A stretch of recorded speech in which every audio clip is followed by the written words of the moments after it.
Hundreds of people are moving to Arizona every single day. A lot of families depend on moving companies, but that can come with a big risk. So all new this morning, Joe lets you know how one couple's move highlights just what exactly can go wrong.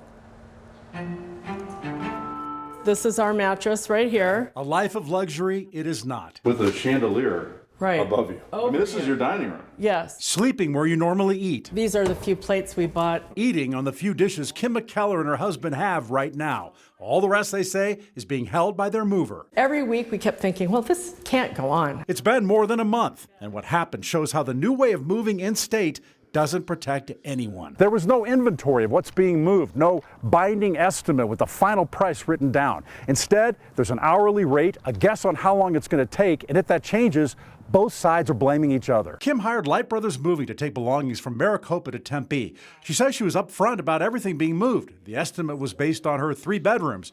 Ended up just a line in an email. I found 2 different emails, 6 to 7 hours total. About $875 if you add it up. The day of the move, Kim says, it was taking much longer. At 12 and a half hours, they had not even removed all the items. I had to move the remaining items the next day myself. Kim blames the mover, says the trucks were too small. Even one was a flatbed, open air, and it required multiple trips. I said, it's going to be 3 o'clock in the morning.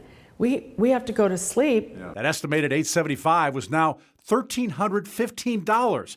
Kim refused to pay. Light Brothers says Kim wasn't ready for us. They weren't done packing and did have more smaller items than anticipated.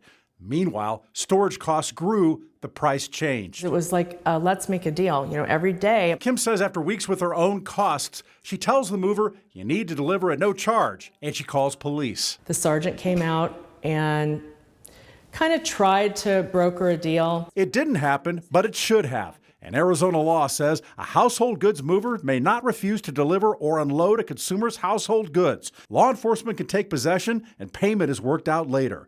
Kim still refused to pay. No one forced delivery.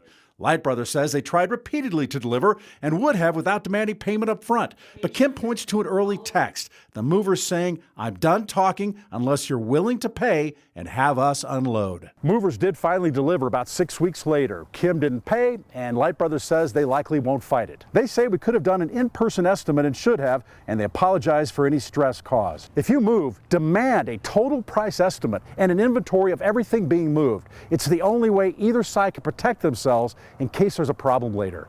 I'm investigator Joe Ducey. If you got a problem, let me know. Well, excellent information there.